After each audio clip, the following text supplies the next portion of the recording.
السلام عليكم. اليوم بنتعلم طريقة تفعيل إشعارات الدفاع المدني مثل ما هو واضح لكم.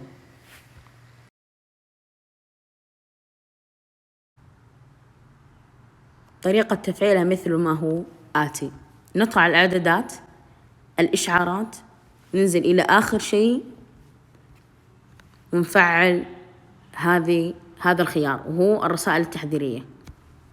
وشكرا.